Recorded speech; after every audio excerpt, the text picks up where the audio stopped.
ಬೆಳೆಯನ್ನ ಮಾಡುವ ಸಂದರ್ಭದಲ್ಲಿ ಬ್ರಿಡ್ಜ್ ಅನ್ನ ಕಟ್ತಾರೆ. ಆಗ ಅವಾಗ ಹತ್ತಿಯನ್ನ ಬೆಳೆಯನ್ನ ನೀರಾವರಿ ಆಗುತ್ತೆ. ಆಗ ಹತ್ತಿ ಬೆಳೆಯನ್ನ ಬೆಳೆಯುವ ಒಂದು ಸಂದರ್ಭದಲ್ಲಿ ಕಳಪೆ ಬೀಜಗಳ ವಿತರಣೆಯಿಂದ ಅದು ಬೆಳೆದಿರೋದಿಲ್ಲ. ಆಗ ಟ್ಯಾಕ್ಸ್ ಅನ್ನ ಸರ್ಕಾರ ಹಾಕುತ್ತೆ.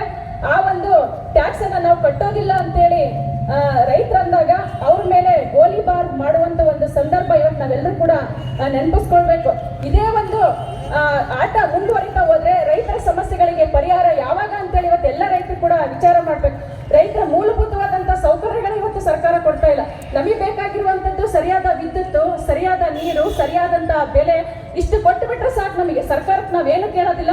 ಸರ್ಕಾರಕ್ಕೆ ನಾವೇ ಸಾಲವನ್ನ ಕೊಡುವ ಮಟ್ಟದಲ್ಲಿ ನಾವು ಬೆಳಿತೀವಿ. ಇದಕ್ಕೊಂದೇ ನಾವೇನಪ್ಪಾ ಅಂತಂದ್ರೆ ಎಲ್ಲಾ ರೈತರು ಕೂಡ ಒಗ್ಗಟ್ಟಾಗಬೇಕಾಗಿದೆ.